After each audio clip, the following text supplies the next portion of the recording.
At the end of May, the Free Gaza organization and the fundamentalist Islamic IHH movement launched a flotilla of ships to the port of Gaza under the pretext of humanitarian aid. However, its real objective was to create a provocation on the high seas, to confront the State of Israel and its army, and to violate the naval blockade of the Gaza Strip. نحن جئنا لنكسر الحصار أولاً ثم لنقدم الإغاثات المختلفة. أولاً كسر الحصار. Like when I went first convoy, I wanted to be a shaheed. I wasn't that lucky. Third time lucky, inshallah, I'll be shaheed. Gaza has been under naval and land closure since the Hamas takeover of the Gaza Strip in order to prevent the trafficking of weapons and other material employed by the Hamas to manufacture rockets and missiles to be used against Israel. However, throughout this time, Israel has continued daily deliveries of food and medicines to Gaza. On average, 100 delivery trucks make their way from Israel to the Gaza Strip every day. During the past 2 months, Israel has delivered to the Gaza Strip over 1,200 tons of medicines, 155 tons of food, 2,900 tons of clothing and footwear, and nearly 17 million litres of diesel fuel. These facts contradict the false claim that Gaza Strip residents are experiencing a humanitarian crisis. The transfer of goods from Israel to the Gaza Strip is ongoing, despite the many attempts by Hamas to stop them through a string of terror attacks at the Israel-Gaza border. Acting on a decision by Israel's political leadership, its army and navy prepare to prevent the flotilla from reaching Gaza, while offering its organizers and passengers the opportunity to either turn back or to dock at the Israeli port of Ashdod, where the cargo would be unloaded, undergo security inspection, and be transferred to Gaza. If you unload your cargo in Israel, we'll make sure that every single humanitarian item reaches the people of Gaza. If you're really concerned about the people of Gaza, let's stop talking politics and talk about transferring humanitarian aid. Unfortunately, it appears that that's not what you're interested in. You're interested in a cheap political stunt, and that's not going to help anyone, least of all the people of Gaza. The commander of Israel's Navy, Vice Admiral Eliezer Marom, instructed his forces to take all necessary steps to safeguard the lives of civilians and soldiers alike. אין לנו שום כוונה לפגוע באף אחד מהאנשים האלה.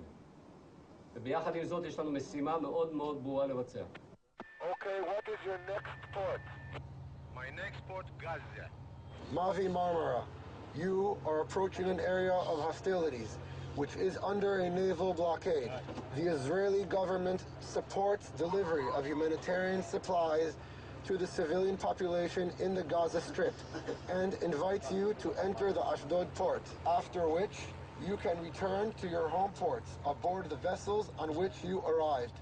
Yeah, shut the fuck up. Go back to Auschwitz. With helping Arabs going against the U.S. Don't forget 9/11, guys. After all calls to halt the flotilla were rejected, naval troops acted to take control of the 6 vessels attempting to break the naval blockade. 5 of the 6 boats were apprehended with only passive resistance from the activists on board. However, the Turkish ship Marmara, carrying 561 demonstrators, including dozens of terrorists and mercenaries from Turkey and other Muslim countries, the troops encountered extreme violence from well-organized and armed radical activists. כל אדם שירד, לקחו אותו 3-4 אנשים ופשוט פיצצו אותו במכות, עשו עליהם לינץ'.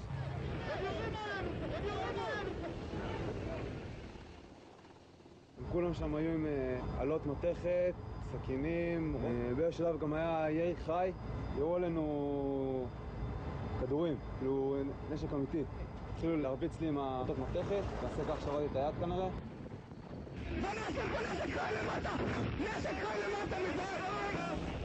איפה הכלים שלנו? איפה? אתה רואה אותה?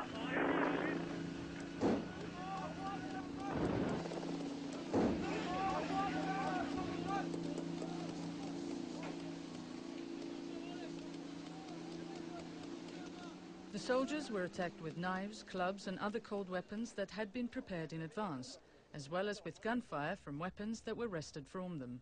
Since the operation to stop the flotilla took place, and up to the making of this film, Israeli information services have distributed dozens of videos and photos that expose the flotilla organizers' true intent. In fact, the images make it clear that this extreme, violent resistance was well planned and that there was a premeditated attempt to lynch the soldiers in the boarding party. From the moment they rappelled onto the ship's upper deck from their helicopters, the troops encountered extreme violence and were attacked with cold weapons. At this stage, they reacted with the rubber bullets and paint guns prepared for the operation, normally used to disperse demonstrations.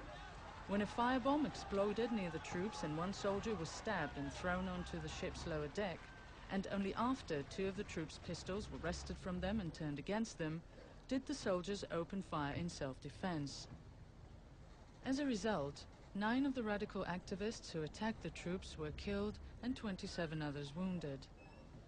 Rubber bullet, you can shot by a rubber bullet. Like plastic bullet. 7 of the Israeli troops participating in the Marmara operation were also wounded from gunfire and cold weapons.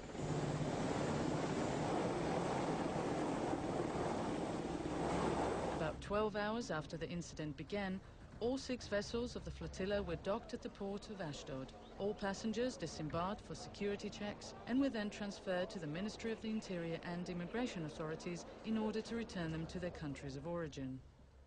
IHH הוא ארגון אלים וקיצוני שתומך בארגוני טרור תחת כיסוי של פעילות הומניטרית ואין לו דבר וחצי דבר עם סיוע הומניטרי. מה שהתרחש על האונייה מרמרה איננו דומה למה שהתרחש ב5 האוניות האחרות. חיילים פעלו כמתבקש בסיטואציה הזו.